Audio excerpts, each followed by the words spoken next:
Welcome to our channel, where every day a new story comes to life. Today's tale will leave you breathless.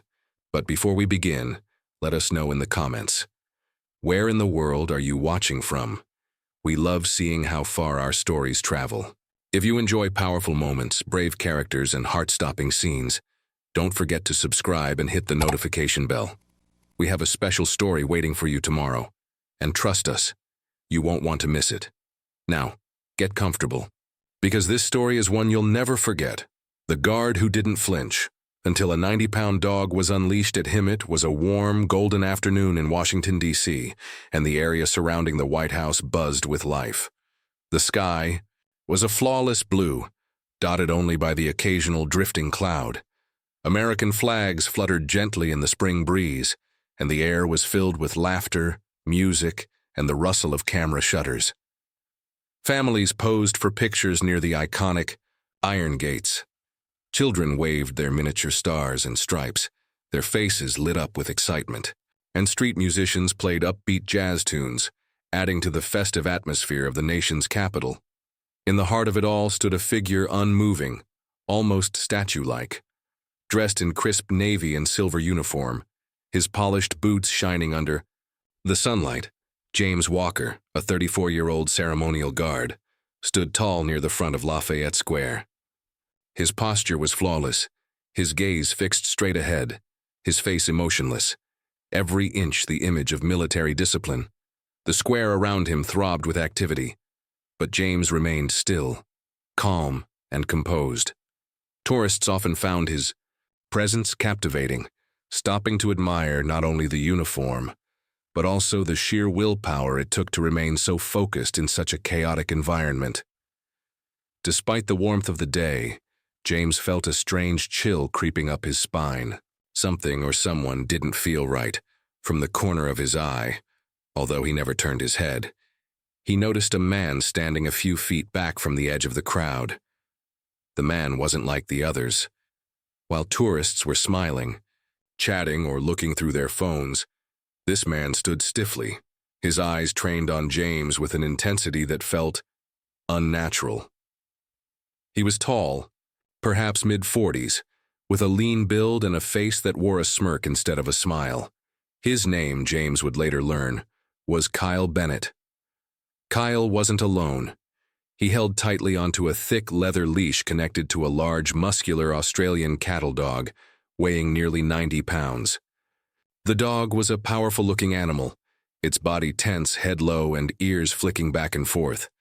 Unlike most dogs in the square, who were either lounging in the grass or sniffing around for dropped snacks, this one wasn't at ease. It growled softly, a deep, unsettling sound that only James seemed to notice. Though trained to never react unless ordered, James's instincts stirred beneath the surface. He had been in the military for over a decade and had learned to listen to his gut. It rarely failed him. And today, something about Kyle, the way he gripped the leash, the way he whispered something to the dog without breaking eye contact, set off alarm bells in his head. Still, he did not flinch. His hands remained perfectly still at his sides, his chin level, his eyes unfocused, yet alert. He knew how to separate emotion from duty, how to mask fear with stillness.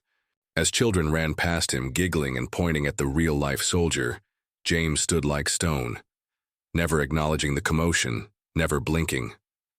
The crowd carried on, unaware of the tension rising just beneath the surface. Parents took selfies with the Capitol dome in the background. Tourists laughed and waved at the silent guard, trying to draw a reaction. But James wasn't focused on them anymore. He was focused on the man with the dog, on the sharpness in Kyle's eyes, on the energy that pulsed between the two like a coiled spring. Something was about to happen. He didn't know what or when, but he could feel it in the air, like the heavy stillness just before a summer storm. The music around him faded into background noise. The laughter became a distant echo. James Walker, the calm sentinel in the heart of D.C., braced himself. Whatever was coming, he was ready. The tension was no longer subtle. It was thick, hanging in the air like the humidity before a thunderstorm. James Walker didn't move. He couldn't. Not because he was frozen in fear, but because his training had taught him one of the most important lessons a ceremonial guard could learn. Stillness is strength. Every muscle in his body was engaged, not in movement, but in control. From the outside, he looked like a monument, calm, dignified, untouched. But inside, his instincts were sharpening, calculating every detail around him. Kyle Bennett had not backed down. In fact, he was inching closer, step by step, like he was testing a boundary. The crowd hadn't caught on yet, not fully. A few nearby tourists were beginning to notice the dog's increasing agitation. Its growls were deeper now, its body stiff, eyes locked on James like a predator studying prey. And Kyle, he looked amused. He whispered something else to the dog, too low for anyone else to hear, but James caught the change. The dog bared its teeth, not playfully, not in curiosity, but with intent. Its leash stretched taut in Kyle's hand, and for a moment James swore he saw the man give a slight tug, like a silent command. Still, James didn't react. He had dealt with hecklers before, tourists trying to make him laugh, people waving, their hands in his face, even a few who had shouted insults just to see if he would flinch. But this was different. Kyle wasn't seeking amusement, he was seeking domination. His smirk had turned into a sneer, and the way he stood, rigid, confrontational, made it clear he wasn't just being a nuisance. He was escalating. "You think you're better than the rest of us, huh?" Kyle muttered, loud enough for nearby people to hear. "Standing there all high and mighty in your little uniform." James didn't blink. A few tourists turned toward the voice. A father pulled his child slightly behind him. A young woman stopped recording her Instagram story and started filming the confrontation instead. Something was happening and people were beginning to feel it. The festive mood of the square shifted. Laughter faded, and phones were lifted not for selfies but for evidence. James remained still, but his mind was racing. He noted the dog's posture, the tremble in its hind legs, the way it leaned forward. Every time Kyle spoke, the animal wasn't naturally aggressive. It was anxious, confused, being pushed toward something it didn't fully understand. That's when Kyle stepped closer. Too close. He pulled the leash tighter, just enough to make the dog snap at the air. The bark was loud, sudden, and vicious. Several people gasped. One woman stumbled backward, clutching her purse. A child began to cry. The square, moments ago filled with joy and movement, now fell into a cold, collective silence. Everyone's eyes were on James, and on Kyle. And Kyle, enjoying every second, leaned in just a bit more. "Come on," he taunted, his voice dripping with malice. "Say something, move, I dare you." Still James said nothing. He didn't shift, didn't flinch, but something in his energy changed. A quiet intensity, a pressure that seemed to radiate outward. His silence wasn't weakness. It was resistance. It was defiance. And it was starting to rattle Kyle more than he let on. James could feel the shift. The guard wasn't just holding his position anymore. He was becoming a wall, a presence, a force so still it refused to be moved by cruelty, by chaos, by noise. But that calm was being tested, and it wouldn't. Be long before someone broke it? The leash stretched tighter. The growl deepened, and James knew the storm was just one breath away. Then it happened. Without warning, Kyle dropped the leash. "Get him!" he shouted, his voice cutting through the square like a whip. The dog lunged forward, a blur of muscle, teeth, and rage. Gasps erupted from the crowd. Phones dropped. Parents grabbed their children, backing away in panic. In that single instant, the square was no longer a tourist destination. It was a danger zone. But James Walker didn't move. He had trained for war zones, for ambushes, for sudden chaos. And yet nothing tested his resolve like this moment. A 90-pound dog was barreling toward him at full speed, maybe 20 miles an hour, jaws wide, barking with raw aggression. And still, James stood tall. No panic, no flinch, no hesitation. Then, at the very last second, when the dog was just feet away, he made his move. James dropped to one knee, his motion swift but controlled. His right arm extended, palm open, fingers relaxed, facing the charging animal. His voice, low and steady, broke through the barking like a soft drumbeat beneath a storm. "Easy, boy. Easy." The words weren't shouted. They weren't commands. They were calm, like the voice of someone speaking not to a beast, but to a soul. The dog froze mid-charge, skidding slightly on the concrete. Its growl faltered, replaced by confusion. Its ears twitched. Its front paws planted firmly just inches from James's outstretched hand. Saliva dripped from its bared teeth, but it didn't bite. It didn't pounce. It paused. The crowd, now silent, stared in disbelief. A woman clutched, her chest trembling. A child peeked from behind a father's leg. 100 smartphones recorded in trembling hands. James didn't look at them. His full attention was on the animal. "You're not angry," he said gently. "You're scared. And someone told you to do this." The dog whined, confused, head slightly tilted. It sniffed the air, then stepped closer. Its body, once coiled tight like a spring, began to relax. And then, it did the unthinkable.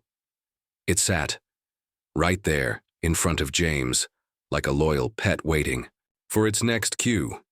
Its tail gave a slight wag, and it looked up at the man with cautious curiosity, as if trying to understand who this calm presence really was. Kyle's smirk disappeared. He blinked. Once. Twice. His mouth opened, but nothing came out. What was supposed to be a moment of dominance had turned into humiliation.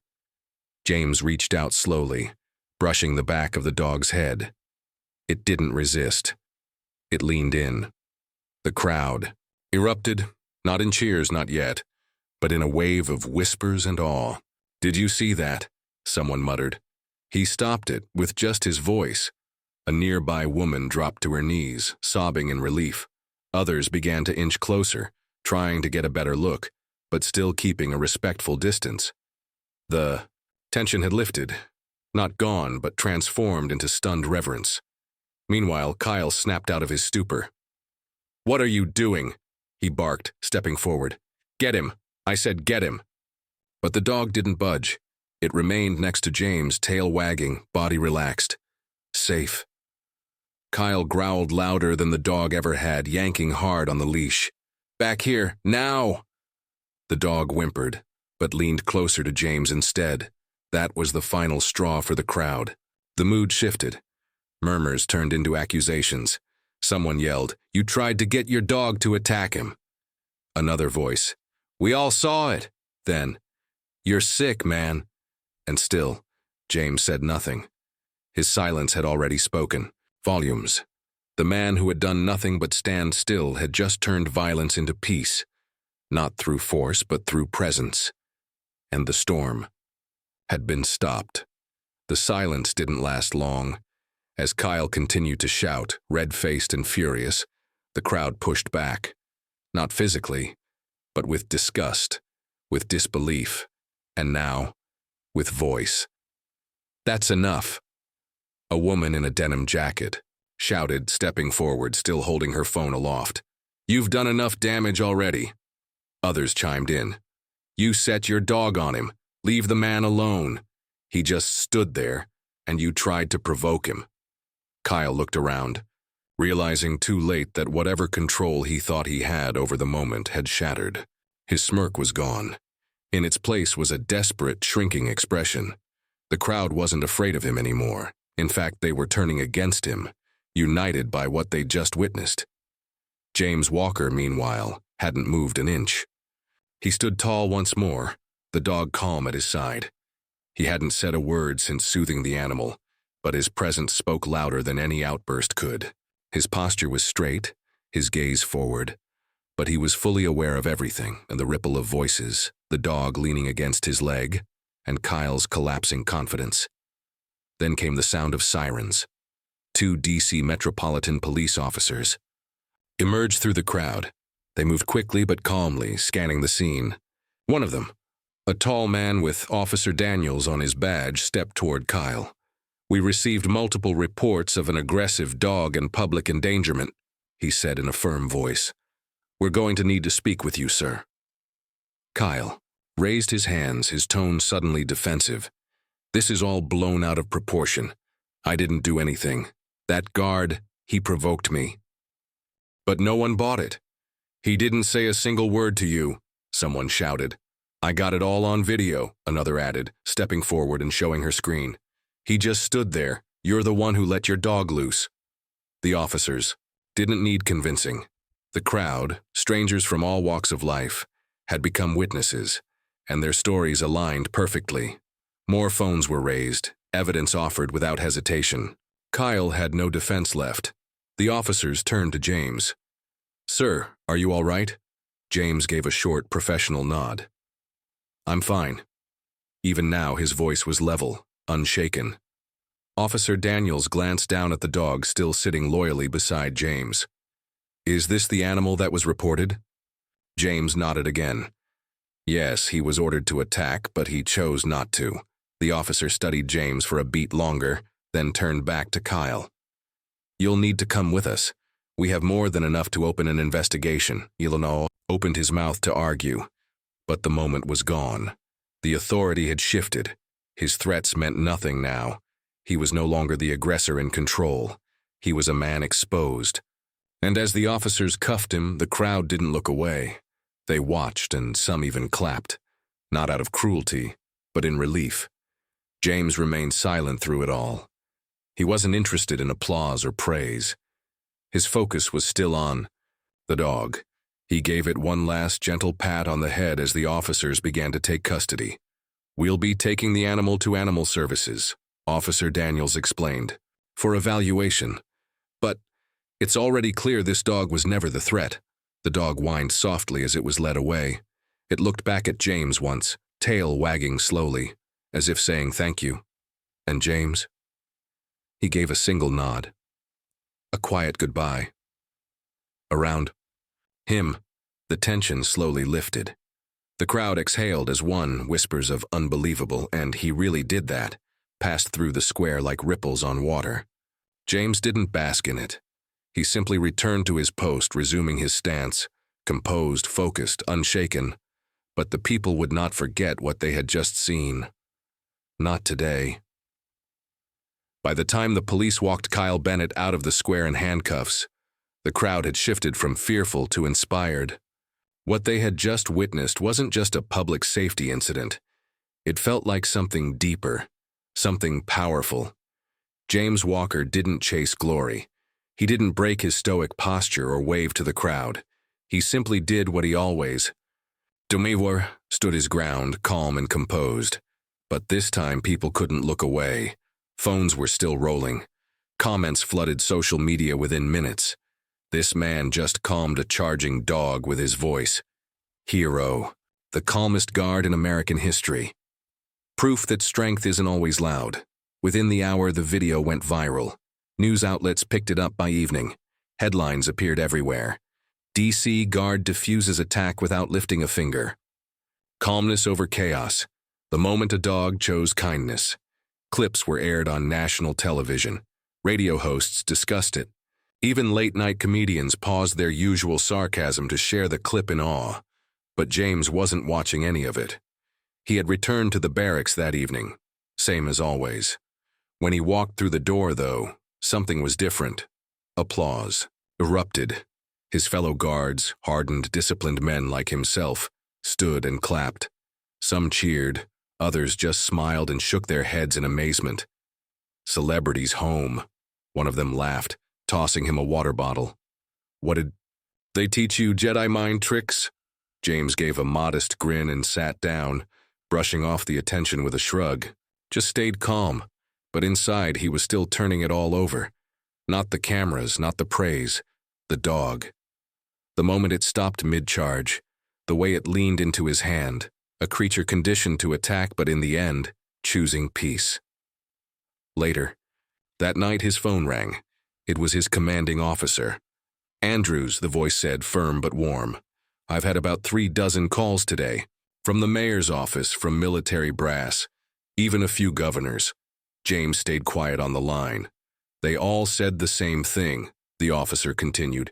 You showed the country what dignity under pressure looks like. You reminded people what we stand for: restraint, courage, and compassion. Well done. Thank you, sir, James replied, his voice low. Just did my job, the officer chuckled. Well, you set the bar high. The world was watching, and you made us proud. After the call ended, James sat in silence for a moment, staring at the floor. He didn't feel like a hero. He hadn't thrown a punch, drawn a weapon, or shouted a command. But maybe that's what made the moment matter. It was his stillness that turned the tide. The next morning, the square outside the White House was even busier. Tourists gathered, whispering, holding phones and drawings. One young boy approached, with a folded piece of paper, a crayon sketch of James standing tall with the dog at his side. You're my hero, the boy said, handing it over shyly. James didn't break form. He never did. But he gave a slow, subtle nod, just enough to be seen. The boy beamed and ran back to his parents. Throughout the day, more people came. They didn't try to distract him. They just watched, quietly, respectfully. Something about him had changed. He was still just a man in uniform, but now, he was a symbol. And James, he didn't chase the spotlight, he didn't need the headlines, but if his actions, his calmness, his kindness, could remind the world that strength isn't about power, but principle, then every second of stillness was worth it. And as the sun set over D.C., casting long shadows across the square, James Walker stood motionless once more. A quiet reminder that even in a noisy world, stillness can speak the loudest. What would you have done in that moment? We just witnessed a story of courage, not through force, but through restraint. James Walker didn't raise his voice, didn't strike back, and yet he diffused a dangerous situation with nothing but calm presence and compassion. That kind of strength is rare and powerful. Now we'd love to hear your thoughts. Do you believe calmness can overcome aggression in real life? Have you ever seen or experienced a moment where kindness won over conflict? Tell us in the comments below. Whether you're watching from New York, London, Manila, or anywhere in the world, drop a comment and let us know where you're tuning in from and what this story meant to you. Your insights, your reactions, even your stories of similar moments, they matter here. This community is built on sharing moments of quiet power and inspiring change. And don't forget to subscribe, because tomorrow we'll be sharing another true story that will move you just as deeply. Let's keep this conversation going. Drop your thoughts below. We're listening.